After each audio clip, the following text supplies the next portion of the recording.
Welcome to my channel. आज की कहानी है किसान की समझदार बेटी। एक गरीब किसान अपनी बेटी के साथ झोपड़ी में रहता था। उसके पास खेती करने के लिए थोड़ी सी जमीन थी। फसल बेचकर थोड़े रुपए ही मिलते थे। उनसे वे 2 समय का खाना भी नहीं खा पाते थे। एक दिन वह राजा के पास अपनी समस्या लेकर गया। राजा बहुत दयालु था।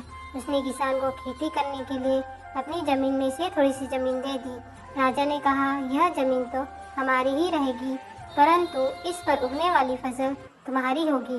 किसान बहुत खुश हुआ और राजा को धन्यवाद देकर अपने गांव लौट आया। एक दिन वह खेत की जुताई कर रहा था, तभी उसका हल एक कठोर चीज से जा टकराया। उसने खोद कर देखा तो उसे सोने की एक ओखली मिली।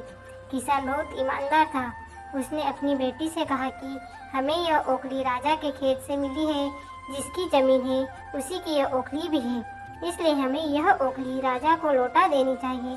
लेकिन किसान की बेटी बोली कि नहीं पिताजी, आप ऐसा ना करें, आपको केवल ओखली ही मिली। अगर राजा ने आपसे इसकी सोने की मूसली भी मांगी तो आप क्या करेंगे?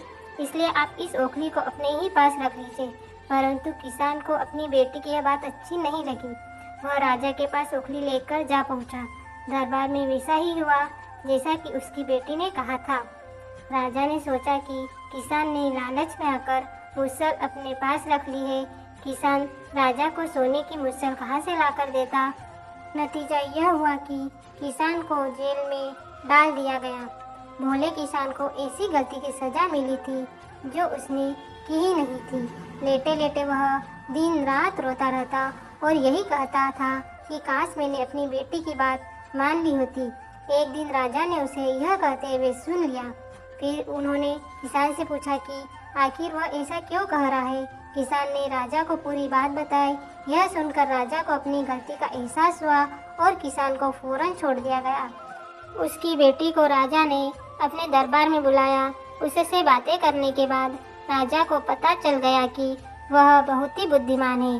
राजा ने उसको राज्य के खजाने का मंत्री बना दिया। उन्हें रहने के लिए घर और सारी सुख सुविधाएं भी दी। इसके बाद से किसान और उसकी बेटी हमेशा सुख से रहे। अंत में जीत सदैव सच्चाई की ही होती है। जय श्री राम।